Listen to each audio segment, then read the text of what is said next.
Hello everyone, I am Gustavo Haydn, currently working at Herbarium ECT from Embrapa Clima Temperado, located in the municipality of Pelotas, southern Brazil, nearby the border with Uruguay.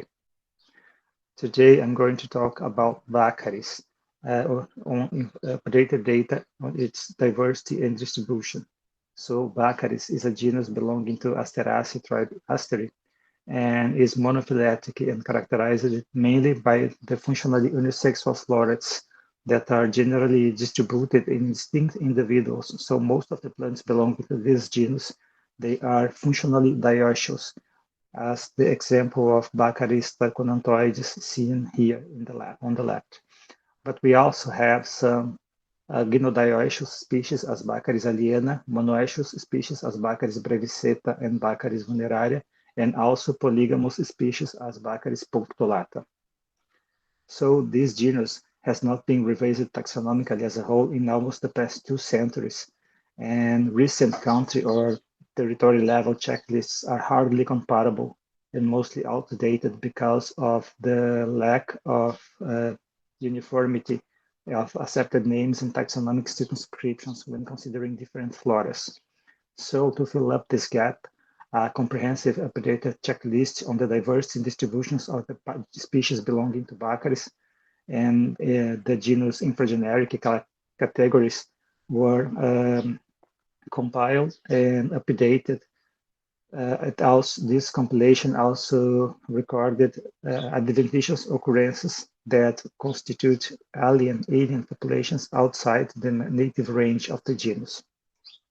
The work was based mainly on literature, herbaria, and fieldwork. So the genus now has 442 species accepted, and these species are currently classified in a phylogenetic framework which recognizes 47 sections and 7 subgenera. The genus is native in the Americas from southeastern Canada, where we can find Baccharis alimifolia, and the northwestern coast of the United States, where we can find Baccharis pilularis, all the way to South America, including the easternmost point, where we can find Baccharis cinerea in eastern Brazil, the oceanic islands of Galápagos, the Caribbean, and the Falklands or Malvinas Islands, and until the Cape Horn in the extreme south of South America, where we can find Baccharis magellanica. Some species of the genus were introduced accidentally or on purpose outside its native range, but only two of them, as far as we know, are naturalized outside the Americas. One is Baccharis spicata that was recently found growing with established populations in Portugal, and the other one is Baccharis alimifolia that was introduced in Europe and in Australia and New Zealand as an ornamental, and then it became invasive in coastal environments. The countries with the highest diversity of species are these 11 ones. Brazil has the largest number of species of Baccharis with 185 species, with more of 100 of them endemics to the country. Argentina is the second one with 110 species. Bolivia has 76 species, followed by Peru, Uruguay, Chile, Paraguay, Mexico, Colombia, Ecuador, and the United States also play an important role in the diversity of Baccharis because it harbors 23 native species and 4 of them are endemics from the country. In this map shown in the left, we can see that there are two main centers of distribution of the genus in South America. The one that has the highest number of species diversity and endemics is Eastern Brazil, from the states of Minas Gerais to Rio Grande do Sul, including neighboring areas as the Bahia state in the north and Uruguay in the south.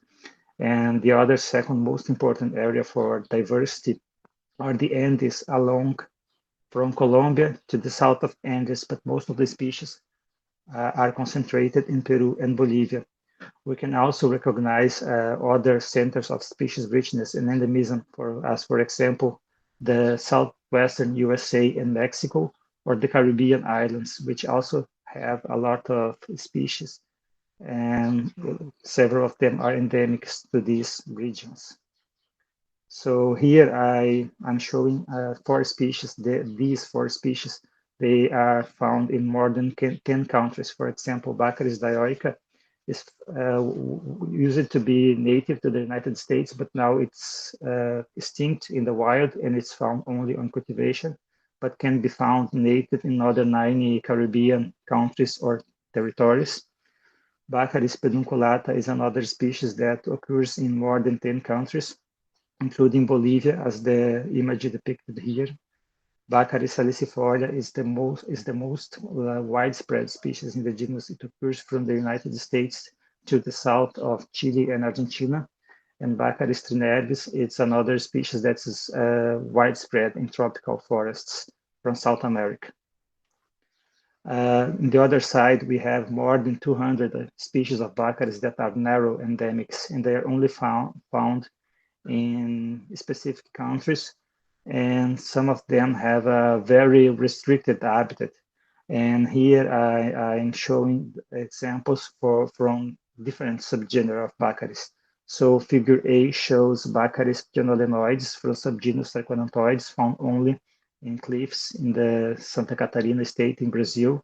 Figure B shows Baccharis friburgensis, known for only 3 rock outcrops in Janeiro State, Brazil.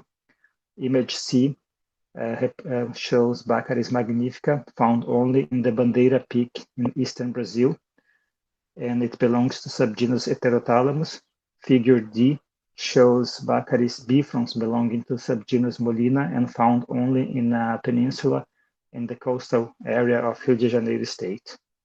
In these other pictures, we can see in figure A Baccharis vaganitzi, the single species known from subgenus Heterothalamulopsis and found only in cliffs and edges of canyons in the borders of the states of Rio Grande do Sul and Santa Catarina in Brazil.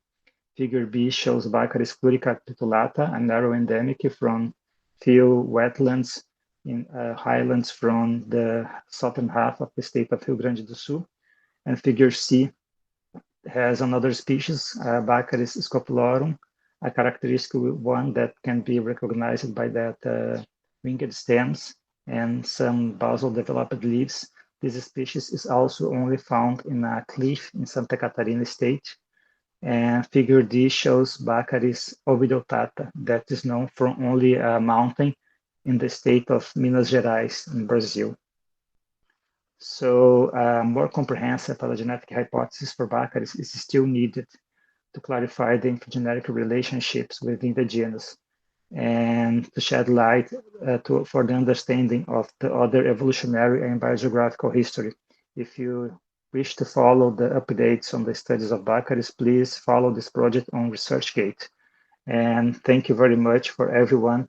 And I also would like to acknowledge the Systematics Research Award and the Linnaeus grants for the support given to this project. Thank you very much.